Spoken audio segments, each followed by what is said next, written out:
على الأقصر. مهجور. مهجور؟ ده والتاني ده مهجور البلد. ما بلدنا دي سبحان الله وتعالى مصر دي يعني بتعز أهل البيت. وانت لما تروح واحدة بسم الله. في أماكن بنسكنها وفي برضه أماكن بتسكن جوانا. رحلة النهاردة مش مجرد زيارة لمكان جديد، ده رحلة لاكتشاف كنز مدفون على أرض مصر. والرحلة كانت عبارة إننا هنفضل 3 أيام في مدينة القصير، ومن هناك هنتحرك لمحافظة الأقصر مرورا بطريق قفط اللي هو طريق الحج القديم. وإن شاء الله المغامرة دي تعجبكم وهنقلها ليكم في جزئين إن شاء الله، جزء ده وجزء تاني إن شاء الله أعمله على طول. أتمنى تستمتعوا بالفيديو. السلام عليكم، أنا عمرو غباشي، وفي الفيديو ده هاخدكم معايا في مغامرة جديدة من دمنهور إلى أقدم مدن البحر الأحمر، حوالي 14 ساعة، مسافة طويلة حبتين بس تستحق بصراحة. حضرت شنطتي وبدأت الرحلة، وانتوا كمان جهزوا نفسكم معايا عشان هاخدكم في رحلة ممتعة. وجهتنا النهاردة هي مدينة القصير بمحافظة البحر الأحمر. عمركم سمعتوا عنها قبل كده؟ خلاص خليكم معايا عشان أحكي لكم عنها. بدأت رحلتي من مسقط رأس في مدينة دمنهور، ركبت القطر للقاهرة، وهناك قابلت صديقي الأستاذ ناجي اللي كان مستنيني في ميدان عبد المنعم رياض، ومن هناك ركبنا الباص وبدأت مغامرتنا الحقيقية. وبعد أكتر من 10 ساعات من القاهرة، بعد كل ده وصلنا أخيرا لأهدى وأبسط مكان ممكن تتخيلوه على ساحل البحر الأحمر أو في مصر عموما. وهناك استقبلنا صديقنا العزيز الدكتور محمود سعد.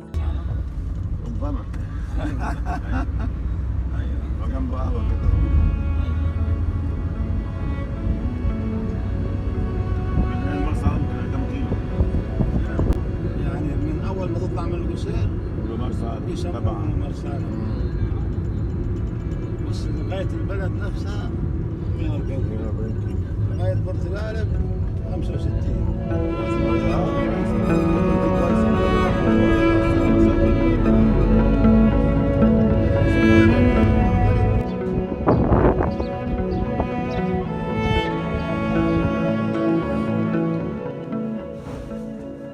القصير أقدم المدن على ساحل البحر الأحمر، وهي بتتقسم لمكانين، جزء جديد زيه زي أي مدينة تانية، وجزء تاني قديم، ودي اللي خطفت قلبي لأن هي اللي فيها الروح والتاريخ كله.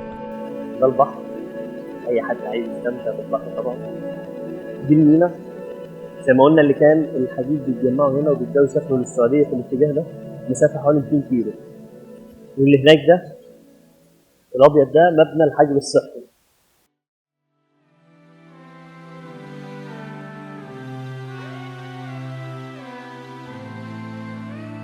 تعالوا بقى نخش في تفاصيل المدينة القديمة دي، وأول مكان لازم تشوفوه معايا هو ميناء القصير.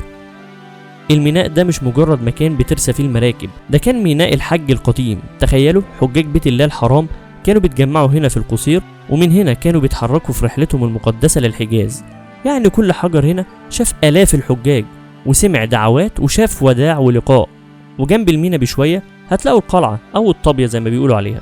دي اتبنت سنة 1799، يعني عمرها أكتر من قرنين من الزمن، واتبنت عشان تحمي المدينة من قطاع الطرق اللي كانوا بيهجموا على قوافل الحجاج وأهل القصير زمان، ودي اتكلمت عنها في فيديو تاني هسيبه في الديسكريبشن.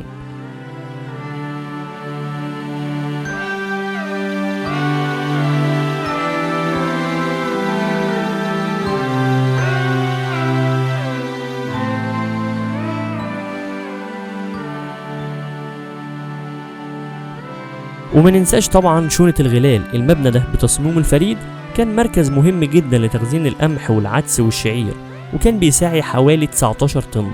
وبعد كده بيتم ارسالهم مع قافلة الحجاج الى مكة والمدينة عشان يتم توزيعهم على الفقراء هناك. والغلال دي كانت بتتجمع من وادي النيل وبتتنقل على 1000 جمل الى القصير بحراسة قبائل العبابدة. وكمان مسجد الفران اللي بيعتبر واحد من أقدم المساجد وأهمها في المدينة القديمة. بس في حاجة مهمة أوي لازم تعرفوها عن القصير، إن المدينة دي شهدت تحولات رهيبة مع إنشاء الشركة الإيطالية للفوسفات سنة 1912. اتغير شكل القصير تماما، عمال كتير جم من الصعيد خصوصا من محافظة قنا عشان يشتغلوا في مناجم الفوسفات هناك، ده غير الأجانب اللي جم مع الشركة، بالإضافة لسكان الأصيل للمدينة وهم قبائل العبابدة والبشرية. فبقت المدينة خليط ثقافي وبشري فريد من نوعه، وأهلها اتعلموا مهن جديدة غير الرعي والصيد وركوب البحر. متخيلين معايا كمية القصص والحكايات في كل شارع وكل بيت هنا؟ انا عن نفسي كنت طاير من السعادة وانا بكتشف كل ده.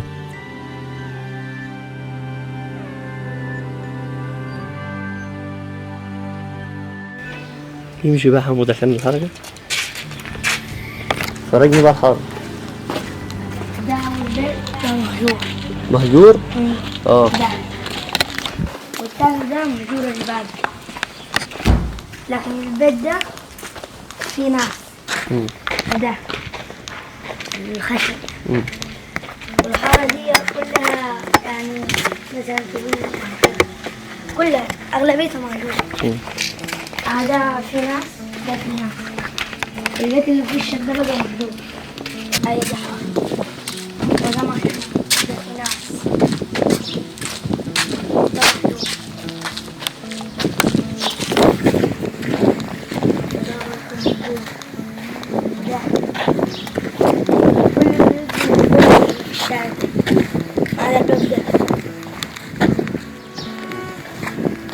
ده حارة برضو نفس الطريق ده؟ ايوه.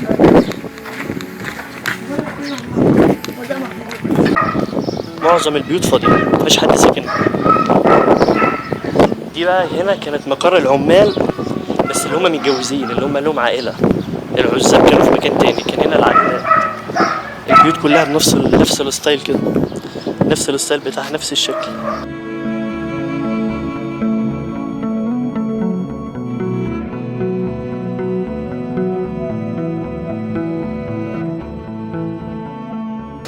واللي هناك دي كده ممكن تكون باينه كده من هنا، في بيوت متهدمه ورا كده. دي كانت بتاعه العزاب بقى. اتحركنا من القاهره، خدنا في الطريق من القاهره حوالي 10 ساعات لحد ما وصلنا هنا. الاسعار هنا مش غاليه، رخيصه مقارنه باماكن تانية، سواء في فنادق او في غيرها يعني. حتى القهاوي والكلام ده مش غالي يعني، اسعار في المتناول جدا يعني. وصلنا هنا، طلعنا الساعة واحدة بالليل، وصلنا 10 الصبح تقريبا. ومن هنا ان شاء الله نتحرك على الأقصر، مدينة قفط، بيننا وبينها حوالي 3 ساعات. فالجولة هنا يعني اللي هيجي هنا ياخد جولة كاملة، مش هيجي القصير بس، فهيجي يروح كذا مكان يعني. لا تبقى اشبه برحلة في كذا مكان، عشان ال 12 ساعة او 15 ساعة اللي هتسافرهم ما يكونش لمكان واحد معين يعني. قلبي بيحرقني عليها لما هي حاجة تقيلة طبعا. بس في ناس ادرى مني انا معلومات، ودي يكون قبائل يعني ايه مجزره هنا في مدينه القصير. تديك ممكن انا تديك معرفه ان ايه القريه انت اللي بتقول عليها انت دي، الاسم القديم ما بلدنا دي سبحان الله وتعالى. مصر دي يعني بتعز اهل البيت. وانت لما تروح واحباب اهل البيت، لما تروح الاقصر طول الليل في ذكر. ايوه سيدي ابو الحجاج طول الليل ذكر في كل البلد. وسيدي ابو الحجاج برضه في الاقصر. يعني انت سبحان الله وتعالى البلد الوحيده، بلدنا الام الكبيره يعني، بصرف النظر على جنة او القصيره او اي مدينه في بلد الام الكبيره. شوف انا عايزك تاخد الكلام الراجل الطبيعي الحلو ده. لا يعني بقول لك، لا انا بلد الام دي بتحب اهل البيت واصحاب اهل البيت ومحبين اهل البيت. صحيح. يعني دي حاجه خلاص يعني سبحان الله وتعالى بقت في الدم يعني، بقت ايه في الوريد يعني، زي مع شراب الميه مع التنفس. الشيعة بيقولوا على المصريين سنيين المذهب شيعي الهوى. بتروح ربنا لا احنا كل حاجه ايوه واخد بالك. ودي سبحان الله وتعالى برضه تجمع صفات حلوه يعني، احنا ما لناش يعني اخصمنا حاجه.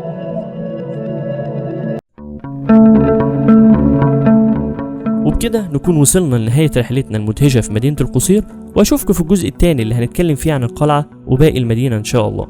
وبجد يا جماعة القصير دي مش مجرد مكان زرته، دي تجربة عشتها بكل تفاصيلها، والمدينة بتجمع بين هدوء البحر الأحمر وعبق التاريخ اللي بيحكي حكايات من آلاف السنين. شفت فيها عظمة الماضي وشفت فيها جمال الحاضر، وحسيت بروح مصر الحقيقية اللي ممكن تلاقيها في أي حتة في مصر، ويمكن تكون أكتر مكان ناسه طيبين بجد بدون أي مبالغة.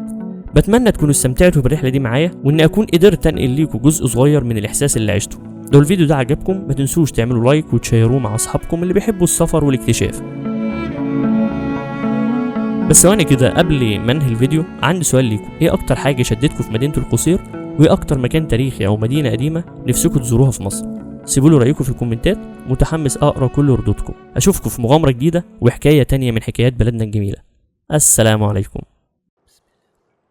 آمن الرسول بما أنزل إليه من ربه والمؤمنون كل آمن بالله وملائكته وكتبه ورسله لا نفرق بين أحد من رسله وقالوا سمعنا وأطعنا غفرانك ربنا وإليك المصير.